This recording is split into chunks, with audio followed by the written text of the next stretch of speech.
Öncelikle şunu söyleyelim. Bu dördüncü günde saldırılar yoğun halde devam ediyor.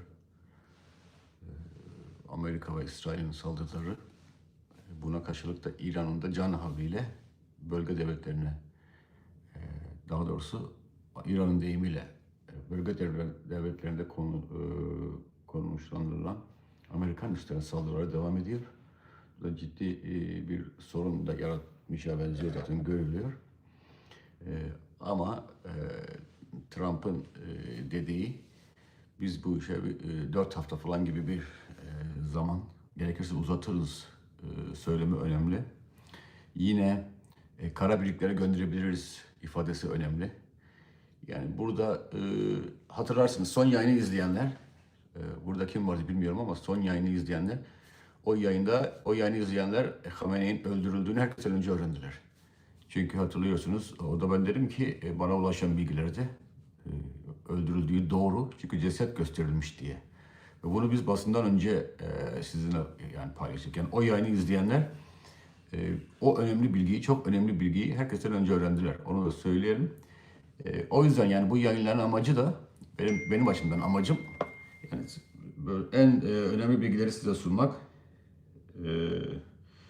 Yani sizi bu konuda bilgilendirmek. Bu programda da bu konuda böyle fazla yazılmayan, çizilmeyen, görülmeyen ya da dikkat edilmeyen bilgileri sizinle paylaşmaya çalışacağım. Şu, bir arada bekleyin lütfen.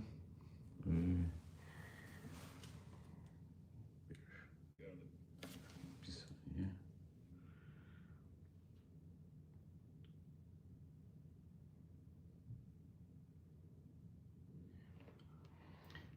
Şimdi öncelikle şunu söyleyeyim. Bu devam eden İsrail ve Amerika saldırısının devam eden önemli noktası şu Kürtler açısından. Kürtler bu saldırılarda önemli bir başrol oyuncusu. Yani üç başrol oyuncusu var. Amerika, İsrail ve İran. Onlardan sonraki başrol oyuncu Kürtler. Bu çok önemli. Bunu nereden anlıyoruz? Hem Trump'ın açıklamalarında hem Netanyahu'nun açıklamalarında Kürtlere önemli bir rol verildiği, bu İran rejimini devirme, işte Hamene'yi saf dışı bırakma senaryolarında Kürtlerin önemli bir rol olduğunu görüyoruz. İşte dün Axios'un dün gece geçtiği, işte, Trump'ın pazar günü Güney Kürdistan'dan yani Kürdistan bölgesi liderleriyle görüştüğü Barzani ve Talabani isimleri. Barzani ve Bafıl Talabani, muhtemelen Barzani, Mesut Barzani PDK lideri. Yani görüşülmüş. Neçivan Barzani ya da Mesut Barzani de olabilir sonuçta. Ama Bafıl Talabani ile görüşüldüğüne göre YNK lideri. Mesut Barzani ile görüşmüş olunabilir. Şu önemli. Acaba ne görüşüldü? Ne konuşuldu?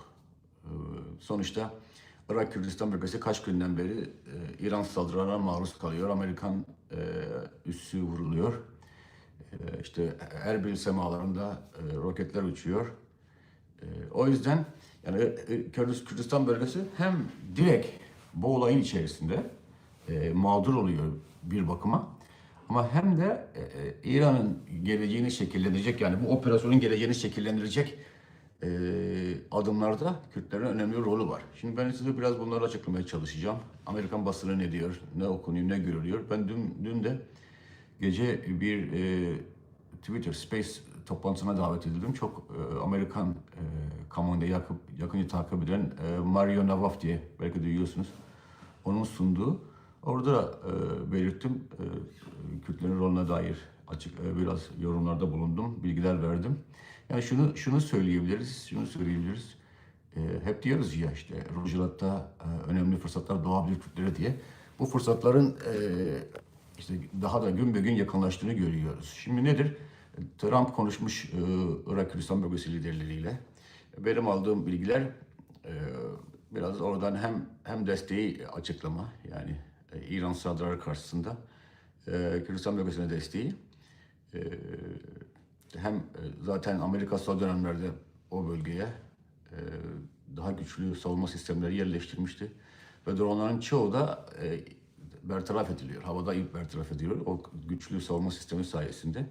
Yani o açıdan Erbil'e de Hevler'e de bir tehlike pek görülmüyor. Tabii insanlar, halk korkuyor, kaygı duyuyor. Zaten ben Dubai'yle de görüştüm, diğer bölge ülkeler. İnsanlar rahat değil yani. Çünkü İran can havliyle savaşı yaymaya çalışıyor.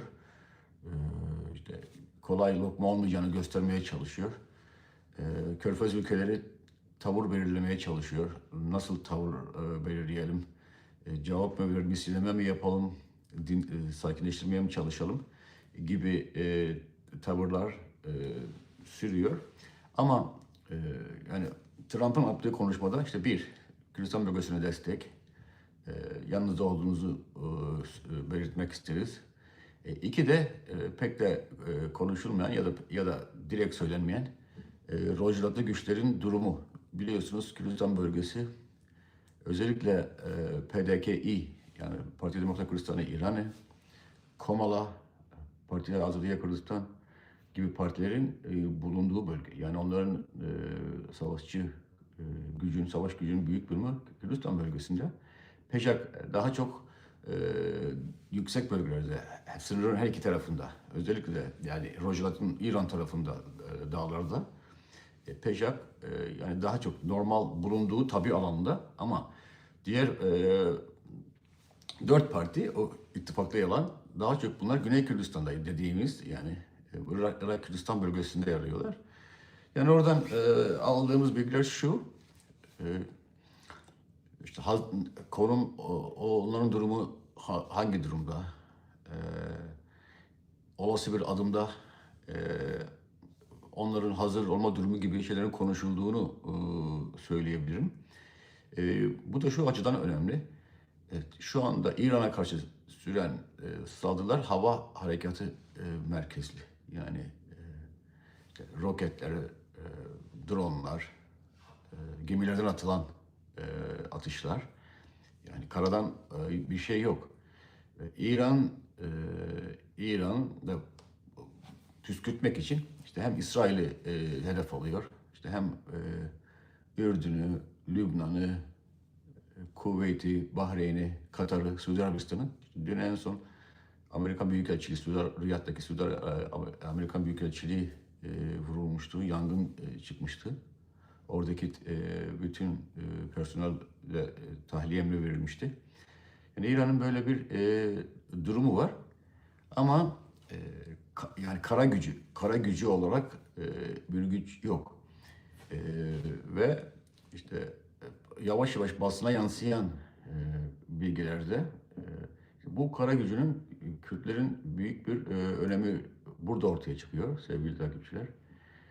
Bu saldırılardan bir 5-10 gün önce, 10 gün önce oluşturulan siyasi birlik, askeri birlik de bunun ifadesi, bunun hazırlığı.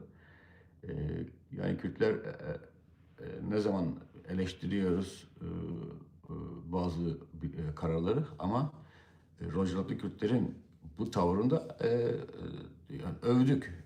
Çünkü biraz öngörülü davranıp, sorumlu davranıp olası bir mevcut yani geldiğimiz durumu önceden görüp hazırlık almak, tedbir almak, hazırlanmak.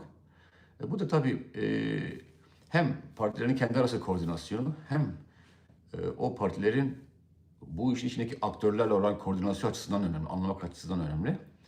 Yani o açıdan Rojava böylesi önemli bir sürece hazırlıklı giriyor siyasi ve askeri açıdan ve büyük bir olasılıkla Kürt güçleri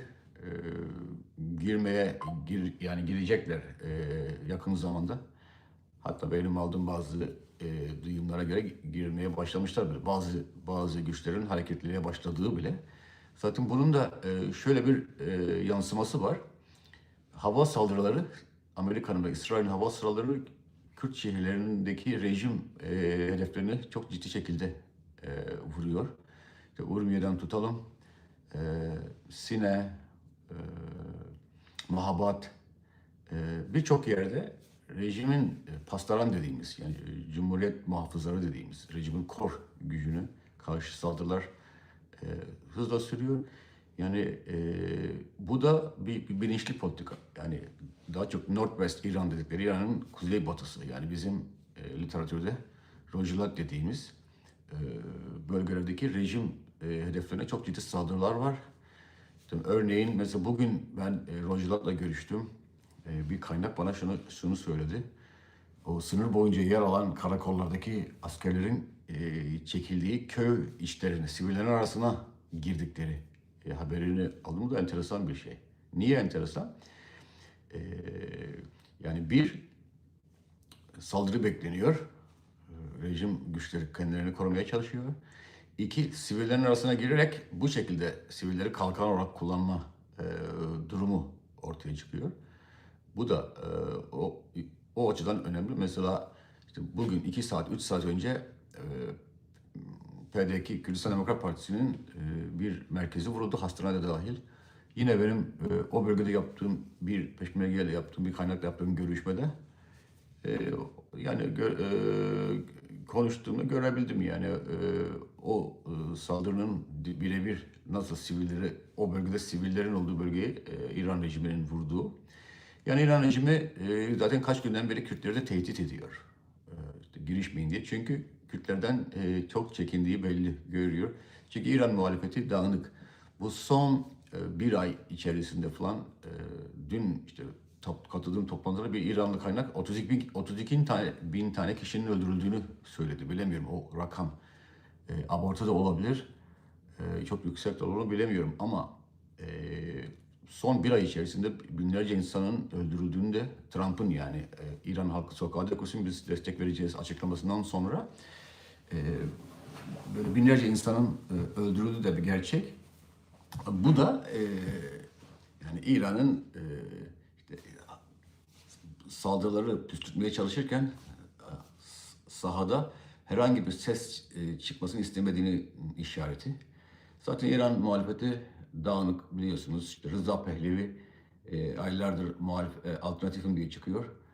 Ama bırak Kürtleri kazanmayı yani Kürt harici İran muhalefetini ve birleştiremeyen bir ses. Halkın Mücahitleri Örgütü'nün açıklaması vardı birkaç gün önce. İşte Kürt halkını tanıyoruz, halklarını tanıyacağız, otonomi vereceğiz diye. Yani ve İran rejimi de çok ciddi şekilde insanlara sokağa çıkmayın. Sokağa çıktığınızda direkt düşman, İslam Cumhuriyeti'nin düşmanı diye muamele göreceksiniz diye uyarıda bulunuyor. Örneğin Kürt şehirlerinde insanlara SMS gönderilmiş telefonlara. Sokağa çıktığınızda bu direkt devlete karşı bir adım olarak alınıp görülüp ona göre cezalandırılacaksınız diye. Yani İran rejiminin Kürtlerden çekindiğini görmek zor değil. Zaten Larijani de birkaç gün önce uyarmıştı.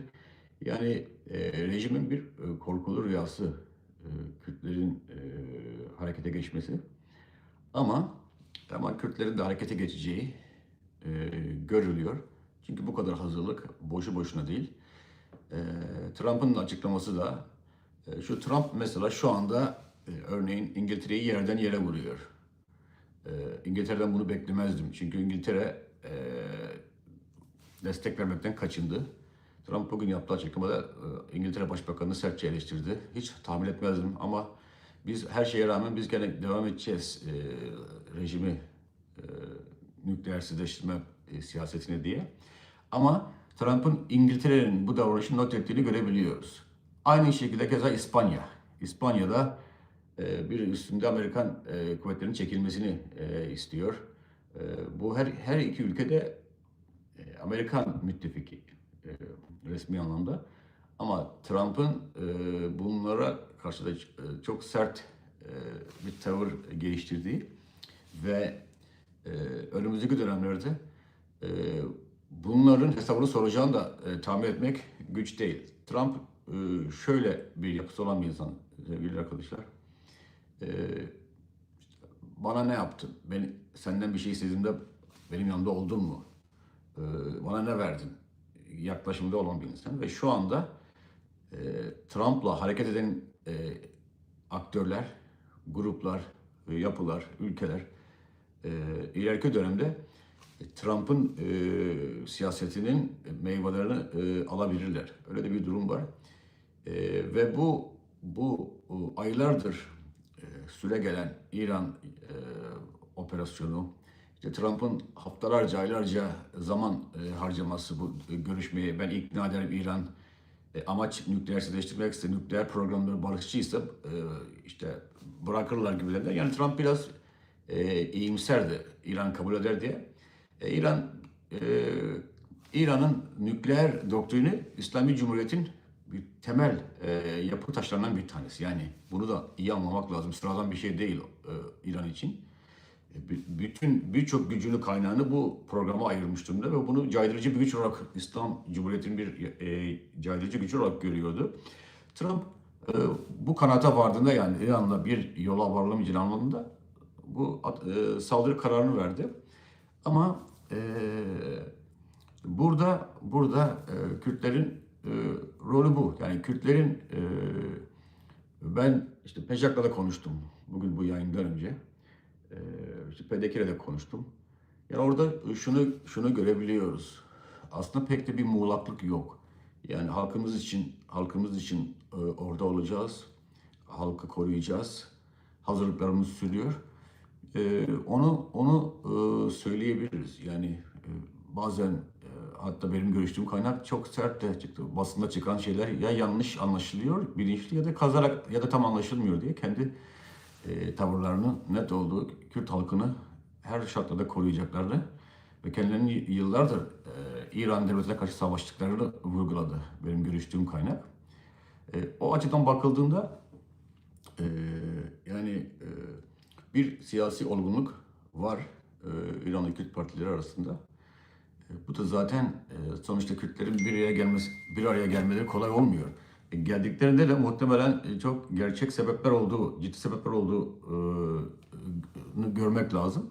Ama o açıdan Kürtlerin önemli bir rolü var. Rolü de işte o kara gücünün Kürtler üzerine kurulmuş olduğu ve bu dönemde Kürtlerin sergileyeceği tavrın ileride İran'ın rejim düşerse eğer, rejim sonrası senaryolarında önemli bir rol alma şansını doğuracağını gösteriyor.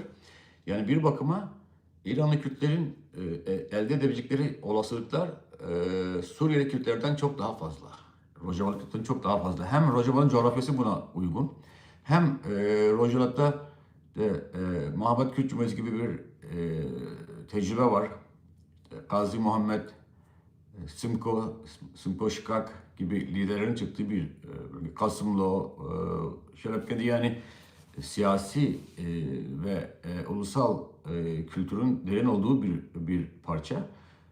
Coğrafyası da uygun, dağlık ve zaten halkla, Kürt partilerinin tabanla da ilişkileri çok iyi. Özellikle PJAK ve PDK iyi. Bunların halk tabanı çok fazla. O açıdan bakıldığında yani Kürtlerin bu dönemde oynayacakları rol, net rol, onların ilerisi için çok daha söz sahibi olmalarını sağlayacak. Zaten Rojava'nın işte Amerika ile Batı dünyasına geliştirdiği ilişkiler Rojava'ya nefes olmuştu. Her ne kadar Kürtler bunu yeterince kullanamamış olsalar bile sonuçta Amerika, Washington ve Washington'un İsrail ve diğer müttefikleri Kürtlerin korunması konusunda açıkça tavır aldılar. Bunu hepimiz gördük. Yani böyle bir olası fırsat penceresi Rojava için de doğuyor. Rojava daha hazırlıklı, daha hazır. Halk da onlardan işaret bekliyor. Rejim de zaten bunun kaygısını taşıyor. Israrla, korkuyla, tehditle işte Kürtlere sakın ha sakın gibi mesajlar veriyor. Ama yani şu saatten sonra rejimin Kürtleri kontrol altına almaya çalışması çok çok zor. Çünkü bu saldırılar devam edecek.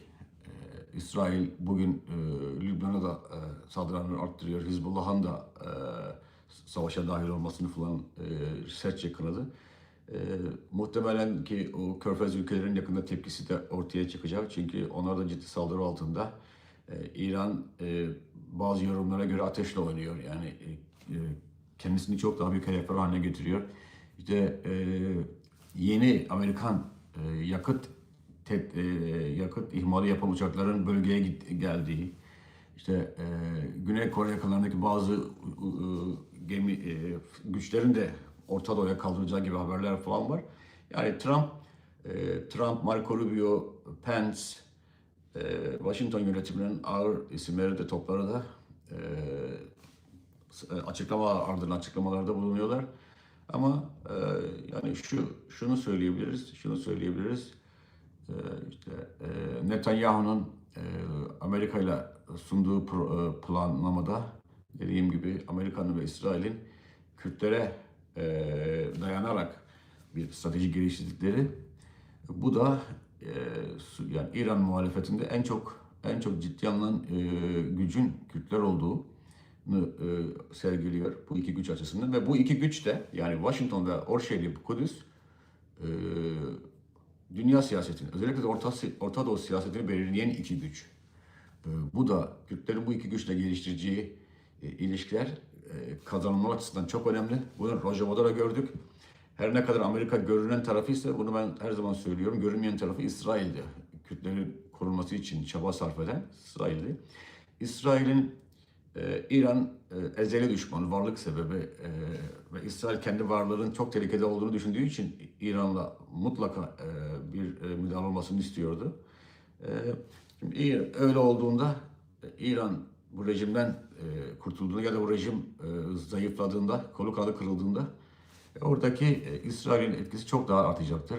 Hem bu Azerbaycan Cumhuriyeti, Sovyet Azerbaycan'ı İran'la İsrail'le çok yakın ilişki sahibi. Yani nereden bakılırsa bakılsın çok önemli gelişmelerin olacağını görmek lazım. Suriye bağlamı var. Örneğin Ahmet Şara'nın bu kadar kötü geçmişine rağmen şans verilmesinin bir sebebi İran'dı sevgili takipçiler. Yani İran'ın nüfuzunu engelleme konusunda oynamak istediği roldü. Biliyorsunuz İran rejimi Şia, Şara, Sünni cihat. Yani birçok İran karşıtı insan istemeden de olsa Şara'yı destekliyordu. Yani Şia yayılmacılığı karşılığında, İran'ın siyaseti karşılığında bir denge unsuru diye. İran rejiminin yıkılması durumunda ya da zayıflaması durumunda Şara'nın elindeki kartların bir tanesi de zayıflıyor demek. Bu açıdan da önemli. Bu Irak Kürtleri için de önemli bir alan demek. Çünkü İran Irak siyasetine çok hakim. İşte Amerika zaten uyarmıştı kaç hafta önce Maliki olmaz diye. Maliki neden? Çünkü İran'la çok yakın ilişkileri, İran etkisinde olan bir insan. Yani Kürdistan bölgesine de büyük fırsatlar doğuyor. Bu operasyon başarıyla sonuçlandığında onların üzerindeki yük de kalkıyor, baskı da kalkıyor. Onlara hareket alanı doğuyor. Muhtemelen telefon konuşmasının bir bölümü de yansıtılmayan budur. İran baskısının azaltılması, İran-Irak siyasetinin daha Iraki bir hal alması. Örneğin mesela Irak'ta saldırılar protestolar sürüyor. Protesto yapanlar İran bayraklarıyla protesto yapıyor. Yani Irak'a yönelik bir şey yok. Her şey Irak'ta geçiyor ama bütün taşınan bayraklar falan var İran'la ilgili. Yani İran'ın bu kadar etkisi var ve Kürt partilerinin de hareket alanını çok daraltan bir aktördü İran. İran'ın zayıflaması Kürdistan bölgesi için de büyük fırsatlar doğuyor. Bundan kaç yıl önce Marco Rubio'nun açıklaması vardı. Yani artık bugün Kuzey Irak diye bilinen bir bölgenin artık tam bağımsız olma zamanı gelmiştir Kürtler için diye. Referandum da hatırlıyorsunuz. Referandum var Kürtlerin elinde. Büyük bir koz olarak tekrar gündeme getirilebilir. Çünkü işte Somaliland'la başlayan haritaların değişmesi, yeni ülkelerin kurulması sık sık söylüyoruz yani. İsrail ve Amerika harita değiştiren güçler. Yeni devletlerin ya da yeni statülerin ortaya çıkmasını sağlayabilecek güçler. Bu açıdan bakıldığında yani Rojava'lı Kürtler ek olarak Rojava'nın baskısının azalması, Şara'nın rolünün azalması ve Marco Rubio da diyordu hatırlarsınız. Ben o en son iki yayını çok belirtmiştim işte. Bizim Şara'yı desteklememizin sebebinin bir tanesi de Suriye'nin 18 parçaya bölünmemesi, İran'ın tekrar Suriye'ye girmemesi. Yani en temel argümanlardan bir tanesi buydu. Rojava açısından faydası burada. Rojava'nın Batı dünyasıyla kurduğu ilişkiler Rojava için çok alan açtı. Rojava'nın dünyaca tanınmasına sebep oldu. E, Katliam anında da Rojava'nın korunmasına destek oldu. Rojava da bunların çok daha fazlasını elde edebilir. Ve Güney'de zaten bahsettik. Yani bu üç parçada böyle çok önemli fırsatlar doğuyor. Bu açıdan bakıldığında yani Kürtler arasında zaten büyük bir sevinç var. Khamenei'nin bertaraf edilmesi, işte bir özgürlük umudunun yeşermesi insanlara da büyük bir iyimserlik. Yani biraz da bu görünmeyen noktalar var. Yani İran aslında birçok noktaya etki eden bir yapısı var. Böyle bu açıdan toparlamak istiyorum. E, Önem bu. Yani Kürtler bu saldırıda aktörler yani bu operasyonda. Baş aktörlerin hemen sonrasına gelen e, yardımcı baş aktörler diyebiliriz.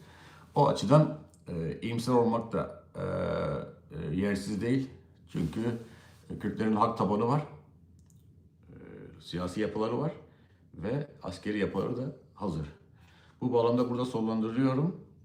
Ee, sorular, birkaç soruda cevaplamak istiyorum. Eğer bahsetmediysem oradan siz de benimle kalın lütfen.